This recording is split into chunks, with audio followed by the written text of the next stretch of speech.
అంటే మీకు ఎన్ని సంవత్సరాల నుంచి మీరు మేము ఈ టీస్ ఫెస్టివల్ 4 years నుంచి జరుపుకుంటున్నాము.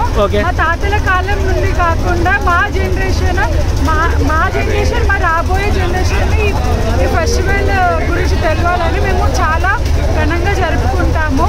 మీ తెలుగులో బతుకమ్మ ఎట్లనో మా లంబాడలో ఈ తీజ్ అట్లా మేము 9 days ఉపవాసం ఉంటాము. చాలా చాలా ఇష్టంగా పవిత్రంగా చేస్తాం ఈ ఫెస్టివల్. మేము అంటే మీరు ఫస్ట్ టైం పాల్గొంటున్నారా? మీరు 4 years నుంచి మేము ఈ సెలబ్రేషన్ లో పార్టిసిపేట్ చేస్తున్నాము. ఓకే, అంటే మీకు ఎట్లా అనిపించింది? ఈ సెలబ్రేషన్ మాకు ఒక చాలా పెద్ద పండుగ లాంటిది. దసరా దివాళీ ఎలానో మాకు ఈ తీజ్ అలా. తీజ్ కాకుండా ఇంకా చాలా ఫెస్టివల్స్ ఉన్నాయి మాకు, శీతల అని చాలా ఉన్నాయి.